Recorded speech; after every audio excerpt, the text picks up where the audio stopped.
미국이라고 해서 세계 최고의 경제대국 중에 하나잖아요.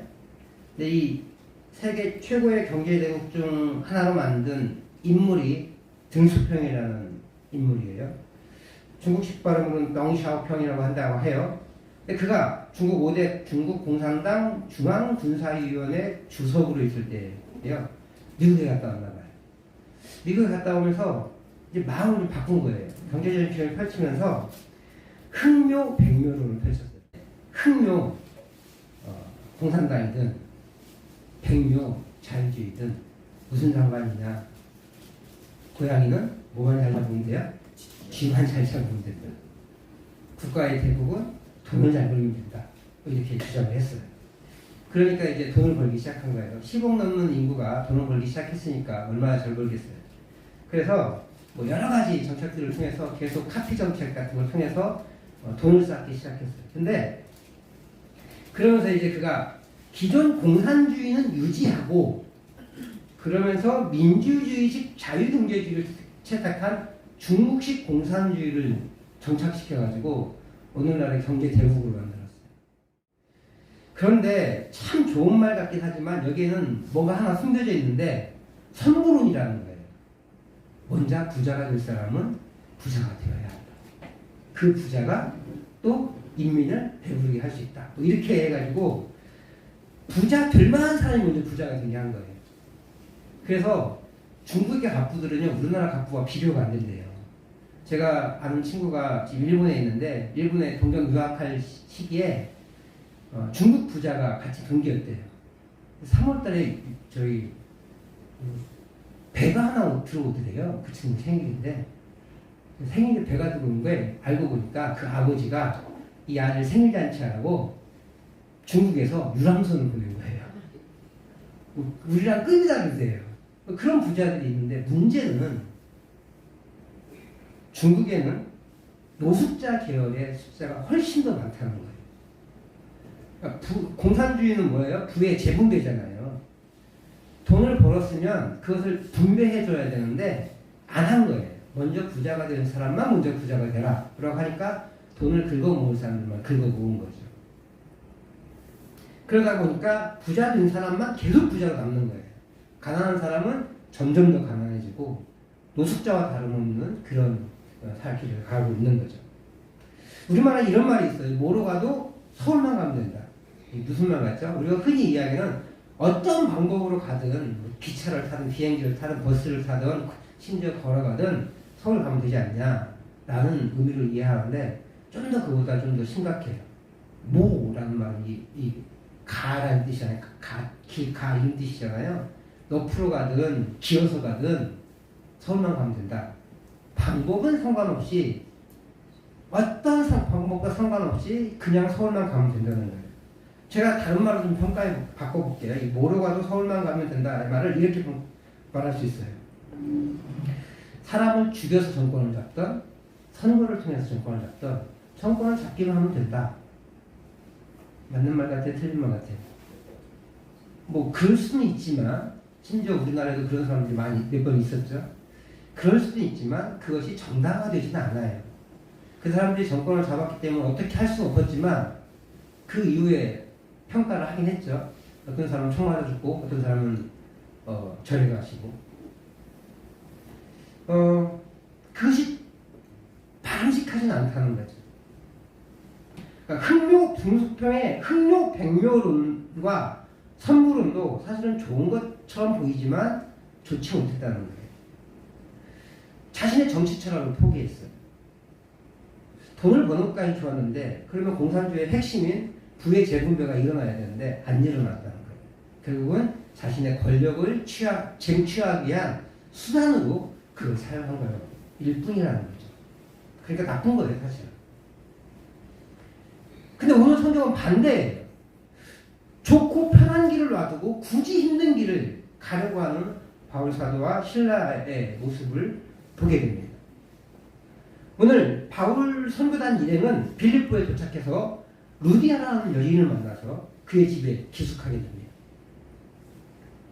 그러면서 계속 기도의 자리를 갔어요. 근데 교회 빌립보 안에 회당이 없기 때문에 그 주변의 강가에 그 기도하는 처소를 갔다고 그랬어요. 거기에 건물이 있는지 없는지는 알 수 없지만 어쨌든 그곳에 물가에 있는 곳에서 기도하기 위해서 그 자리에 갔어요. 그러면서 계속 기도의 자리에 갔던 것으로 보여요. 그래야 이제 거기서 복음을 전할 수 있을 테니까. 그런데 그러다가 이제 귀신 들린 여자가 따라오는 거죠. 근데 문제가 되는 것은 이 귀신 들린 여인이 계속해서 바울 일행에 관심을 갖는다는 거예요. 바울 일행이 뭐 말 걸지도 않고 막 그랬는데 관심을 가지면서 계속 따라오면서 큰 소리 지르니까 하루 이틀이면 괜찮은데 특히 거북한 소리가 계속 기도하러 갈 때마다 나오니까 불편했던 것 같아요. 근데 이 여인은 어떤 여인이었냐? 점치는 여인이었어요. 그래서 이 여인이 들린 귀신은 비단뱀이라는 뜻을 가지고 있대요. 근데 그 비단뱀을 뜻하는 그 단어는 점치는 귀신이래요. 그 당시에. 그러니까 실제로 그렇게 귀신 들려서 점을 치는 사람들이 있다는 거예요. 그래서 점쟁이들 중에는 진짜 귀신 들려서 귀신점을 치는 사람들이 있습니다. 사주팔자를 푸는 사람도 있지만 귀신점을 치는 사람들이 있어요. 그래서 그 귀신점을 치다 보니까 이제 돈이 되는 거죠. 그러니까 귀인들에게 괜찮은 그 수익원이 되게 됐습니다. 근데 이 여인이 자꾸 선교사 일행을 쫓아오면서 이 사람들은 지극히 높은 하나님의 종으로 구원의 길을 너에게 전하는 자다 라고 얘기해요. 마치 나팔수처럼 계속해서 뒤따라다니면서 그렇게 외치는 거예요. 우리 옛날에 임금님 행차할 때 이렇게 길을 비켜라 이렇게 하잖아요. 마치 그런 것처럼 계속 큰 소리로 외쳐서 따라오는 거죠. 어떻게 생각하세요? 바울 일행에 도움이 될까요? 안 될까요? 어찌 보면 안 될 것 같기도 하지만 제가 볼 때는 될 것 같아요. 점치는 사람이 저분 용하다고 막 그러시면 영험하다고 그러면 사람들이 귀가 솔깃하지 않을까요? 더더군다나 이 여인은 굉장히 영험해서 잘 맞추는 사람이에요. 그러니까 심지어 사람들이 돈을 줘가면서까지 나 좀 쳐달라고 했잖아요. 근데 그런 여인이 이 사람들을 추앙한다고 했을 때 그 사람들을 다른 사람들이 다시 보지 않겠냐고요. 저 사람 뭐지? 라고 하면서 뭔가 있나 본데? 라고 하는 관심을 갖게 만들 거란 말이에요. 그래서 저 같으면 만약에 제가 바울이었으면 예 그렇습니다 뭐 그랬을 것 같아요. 이 여인의 말처럼 우리는 하나님의 종입니다. 그래서 구원의 길을 여러분들에게 전하왔습니다 라고 한다면 뭐지 하면서 달려들 것 같은데 바울은 그렇게 하지 않았습니다. 그냥 놔두기만 하면 될 텐데 놔두고 싶지도 않았던 것 같아요. 그래서 바울 사도가 그 일행들이 괴로워했다고 표현해요. 18절에 보면 심히 괴로웠대요. 심히. 그 정도로 굉장히 싫어했다는 것을 알 수가 있어요. 어쩌면 하루 이틀이면 그냥 넘어갔을지도 모르겠어요. 처음에 참았으니까. 근데 계속 뒤따라오면서 그렇게 하니까 더 이상 참지 않은 거예요. 어쩌면 이거 어떻게 해야 돼? 라고 그들끼리 밤마다 토의했을지도 모르겠어요. 그리고 기도했을지도 모릅니다. 기도했겠죠. 하나님 이 여인이 저를 이렇게 하는데 어떻게 하면 좋을까요? 라는 기도를 했으면 틀림없을 겁니다. 그리고 틀림없이 그녀에게 그만하십시오라고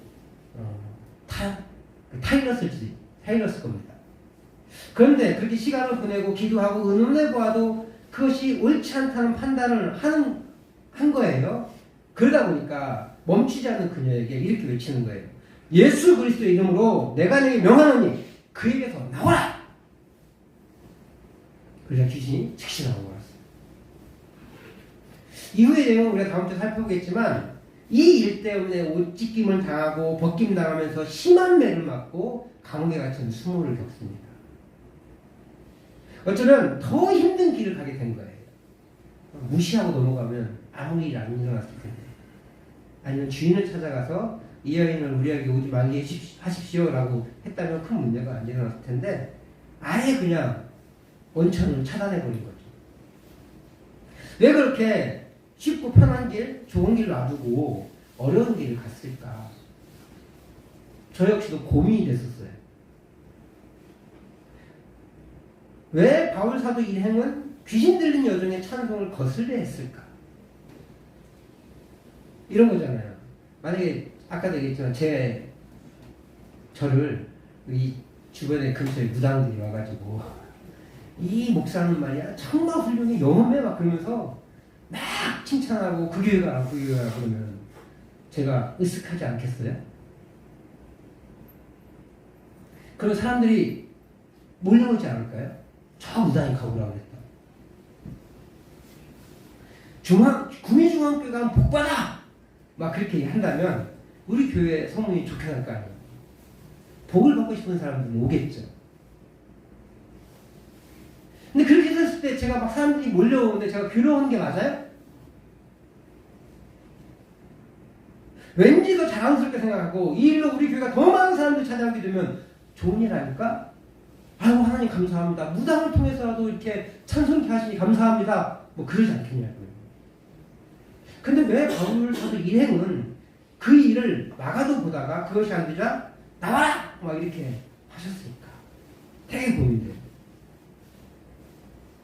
곰곰이 생각해봤어요. 제가 그래서.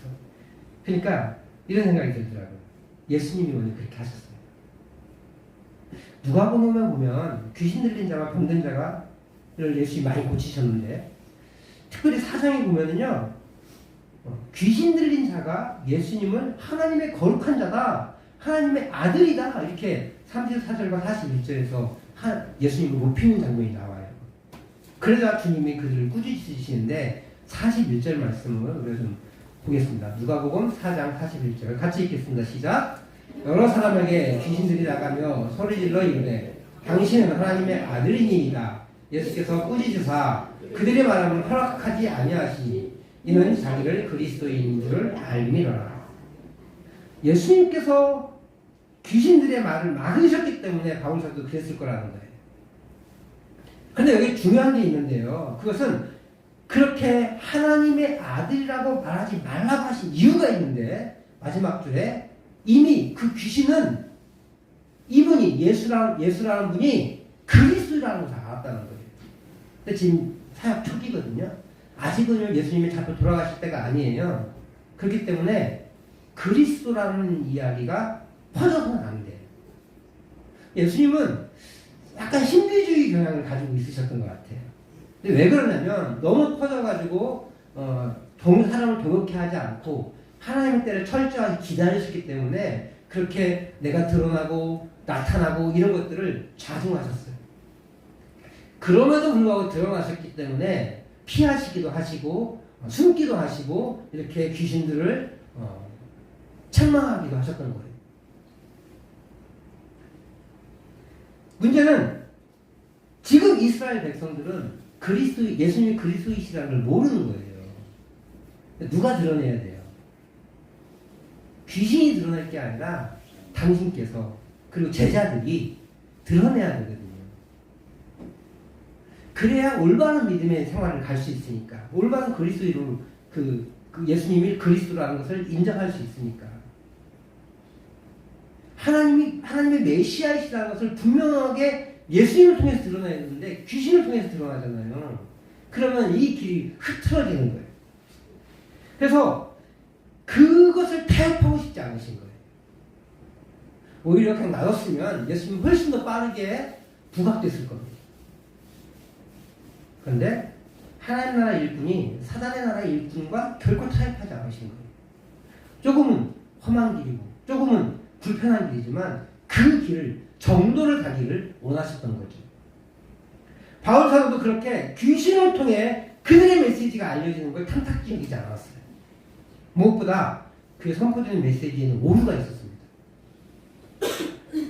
귀신 들린 여인이 외치는 구원의 길, 구원의 길이란 말을 하는데 이 여인이 말하는 뜻은 많은 구원의 길이 있는데 이 사람도 그 중에 한 가지를 제시하는 거야 라는 의미예요.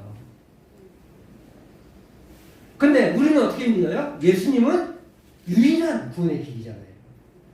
바울 사도 입장에서는 그것이 맞지 않은 거예요. 그래서 그것이 계속 선포되어지게 놔둘 수가 없는 거죠. 그래서 멈춰라고 얘기하는 겁니다. 그냥 놔둬버리면 타협이 될 수밖에 없기 때문에 그렇습니다. 복음에는 절대 타협이 있을 수가 없습니다. 예수님이 자신을 죽이심으로 완성하신 그 고귀한 은혜이기 때문에 복음에는 타협이 있을 수 없어요. 이 복음이 타협해서는 안 된다는 그 사상은 바울 사도의 가르침에도 나타나는데 고린도서 6장에 보면요, 그리스도인과 믿지 않는 자들이 어떻게 해야 될 것인가라는 가르침에서 15절에 이렇게 말합니다. 15절을 고린도후서 6장 15절 말씀 같이 한번 읽어볼게요. 시작. 그리스도와 벨리알이 어찌 조화되며 믿는 자와 믿지 않는 자가 어찌 상관하냐. 그리스도는 예수님이죠. 벨리알은 당시에 마귀를 뜻합니다. 원래는 무가치한 무법 상태의 이런 의미를 가지고 있는데 이 이스라엘 히브리 민족의 사상에는 이 귀신과 마귀는 무가치하잖아요. 전혀 가치가 없잖아요. 그러니까 그런 의미를 사용해서 벨리알이라고 무가치한 무법 상태의 이런 의미를 가져와서 귀신, 사탄이라는 의미로 사용했던 것 같아요. 마귀가 무가치하고 무법적인 상태를 상징하는 것으로 나오고 있는데요. 그리스도와 사탄은 조화될 수 없다, 이런 표현이에요. 이 말은 신자는 예수 그리스도와 친밀한 관계를 맺고 있기 때문에 마귀에 속하는 그 어떤 것과도 교제할 수 없다. 그러니까 사실은 그리스도인과 비그리스도인이 결혼해서는 안 된다, 이런 것을 가르치는 거예요. 근데 제가 여기서 원래 내용은 그렇지만 제가 여기서 말씀하고 싶은 것은 바울 사도가 어떤 사상을 가지고 있느냐는 거예요. 그리스도와 벨리알은, 사탄은 조화될 수가 없다는 거죠. 그래서 바울 사도는 타협할 수 없는 거예요. 사도 바울의 사역의 근거는 오직 예수님의 권세이다 라고 말하고 싶은 거죠. 오늘 우리의 삶이 세상의 가치, 세상의 방법과 타협되고 있지는 않은지 우리가 살펴봐야 할 거예요. 교회라고 하면서 잔뜩 세상적 가치를 가지고 평가하고 세상의 방법을 지혜라고 여기며 그 방법을 무분별하게 들여와서 교회를 세상의 가치체계로 인정하는 일이 있습니다. 심지어 비일비재합니다. 저는 그것의 대표적인 것이 헌금과 직분이라고 생각해요. 다른 것도 여기 있는데 우리가 흔히 잘못 오해하고 있는 것 중에 하나가 헌금과 직분인데요. 헌금은 어떤 겁니까? 물론 헌금은 드릴 헌자에 세금자에 쓰죠. 그래서 우리의 돈을 드린다는 뜻을 가지고 있어요. 그런데 이 헌금의 핵심은 내 돈이 아니라 하나님의 것을 하나님께 돌려드리는데 거기에 받은 은혜에 따른 감사의 표시예요. 돈이 많은 사람은 돈을 많이 낼 수는 있겠죠. 왜냐하면 우리에게 1,000원은 큰데 돈이 많은 사람에게는 1,000원은 너무 가치가 없으니까 그의 가치에 맞게 10,000원 혹은 100만원을 내는 거예요. 우리에게 100만원은 엄청 큰 가치가 있지만 그분에게는 우리가 1,000원으로 드리는 그 가치를 드리는 거죠. 우리에게 있어서의 100만원은 엄청 큰 돈이지만 하나님에게 있어서 100만원은 우리가 드리는 1,000원과 진배없다는 거예요. 그런데 우리는 100만원을 드린 그 분의 신앙이 깊다고 보는 거예요. 그러다 보니까 헌금을 많이 하는 사람이 자연스럽게 교회의 지도자가 돼요. 또 그냥 뭐든지 열심히 하시는 사람이 있어요. 그 열심을 가지고 교회 봉사를 열심히 하니까 저분은 정말 믿음이 좋아 라고 하면서 직분을 맡기는 경우도 허다합니다. 그래서 서울에서는요 이런 말이 있어요. 장로가 되려면 주차 봉사를 해야 된대요. 주차장에서 이렇게 주차 봉사를 해야 사람들이 다 기억한다는 거예요. 권사가 되려면 주방을 해야 된대요. 사람들의 얼굴이 비춰야 된다는 거예요.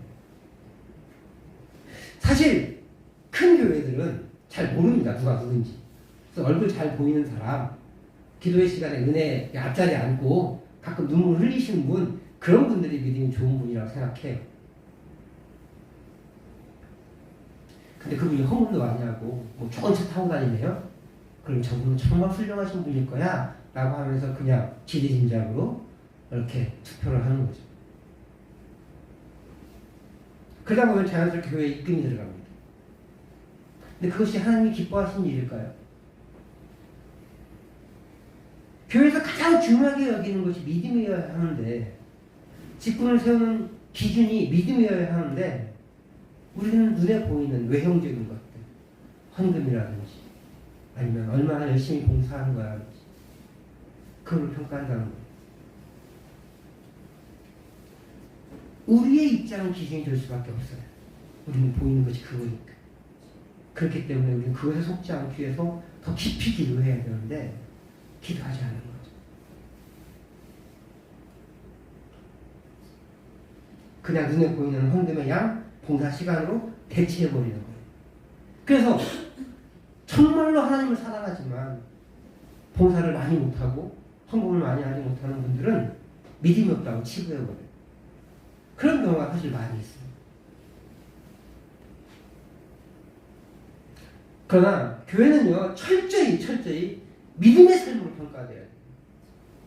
고난 중에 얼마나 잘 이겨내서 믿음을 지키는지, 윤택한 가운데서도 얼마나 겸손히 하나님을 섬기고 자신을 드러내지 않는 삶을 살아가는지가 기준이 되어야 한다는 거예요.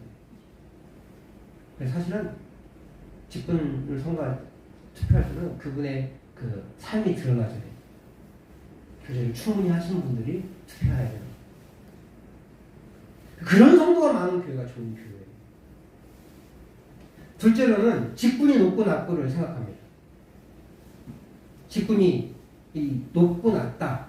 사실 하나님에서는 없거든요.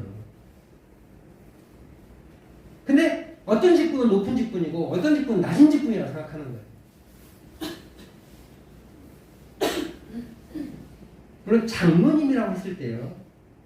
장로님이라고 할 때 원래 장로는 나이가 많은 사람이에요.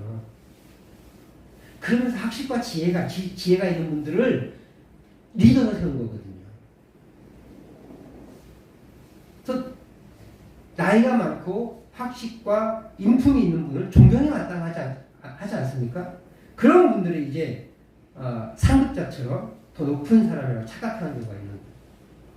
그것이 마땅해요. 나이 많고 학식 있고 인품 있고 우리 그 공동체를 잘 이끄시는 분, 잘 섬기시는 분이 존경받는 게 마땅하죠. 근데 장로님은 마치 상급자이고 더 높은 사람이라고 착각하는 경우가 허다하다는 거예요.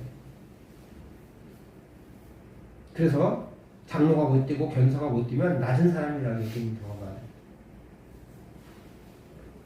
이 두 가지 행태가 바로 세상의 기준이 교회에 들어오는 대표적인 타협이에요. 장로님이 됐다는 건, 권사님이 됐다는 건 더 낮은 자리에서 더 잘 섬겨 달라고 하는 그런 당부이지 계급이 높다는 게 아니에요.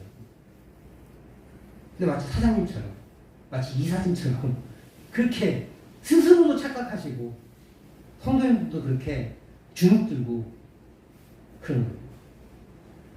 다시 말하지만 장로님을 우리가 존경하고 존중해 주는 건 맞아요. 권사님을 인정해주고 칭찬해주는 게 맞아요. 근데 그분은 높은 직분이고 나는 낮은 직분이고 그게 아니라는 거예요. 심지어 있잖아요. 목사도 똑같은 직분자예요. 하나의 직분자. 왜냐하면 어디에 다 묶여있냐면요. 베드로서 2장 9절에 너희는 왕같은 제사장이라고 했어요. 거룩한 나라라고 했어요. 이거보다 높은 게 어디 있어요? 그 안에 다 이렇게 조금씩 역할이 달라서 역할이 나눠진 것이지 직분이 왕 같은 제사장 앞에 뭐 내세울 게 있어요. 근데 우리 모두가 왕 같은 제사장으로 하나님 직접 나갈 수 있는 존재가 됐는데 그 스스로를 비하하고 스스로 내가 조금 난 권사님이 아니니까 난 장로님이 아니니까 내 마음대로 조금 더 덜 신앙적으로 살아야 되겠지 않은 그런 마음에 이런 생각을 가지고 있는지 모르겠어요. 어쨌든 직분으로 헌금이나 봉사 시간으로 계급이 나눠질 수 없다는 거예요. 그러므로 우리 교회는 헌금의 양으로 교회 직분으로 그분의 계급이 정해져서는 안 돼요. 무엇보다 우리의 삶의 현장이 세상의 가치에 물들고 그들의 방법에 치우쳐서는 안 될 것입니다. 우리의 판단 기준은 오직 하나님이에요. 바울 사도는 로마서 12장 2절에서 이렇게 말해요. 로마서 12장 2절 말씀을 같이 한번 읽어보도록 하겠습니다. 시작. 너희는 이 세대를 본받지 말고 오직 마음을 새롭게 함으로 변화를 받아 하나님의 선하시고 기뻐하시고 온전하신 뜻이 무엇인지 분별하도록 하라. 분별하래. 중요한 것은 하나님께서 기뻐하시고 하나님의 온전한 뜻이 무엇인지 깨닫는 거라는 거예요. 우리 교회를 향한 하나님이 기뻐하시고 온전하신 뜻, 우리 가정을 향한 하나님이 기뻐하시고 온전하신 뜻, 그리고 나를 향한 하나님이 기뻐하시고 온전하신 뜻이 무엇인지 깨닫고 분별하고 그 뜻을 살아가는 거예요. 그래서 각자의 사명대로 그 사명을 감당해 나가는 거예요. 그것이 올 2024년 우리 교회 표어예요.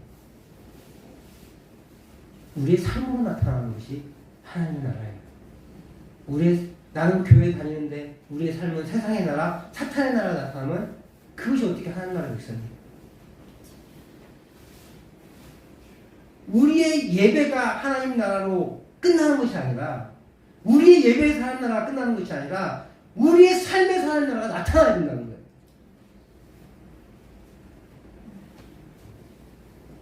저를 통해서 우리 교회에게 주시는 우리 교회 사명이라 있습니다.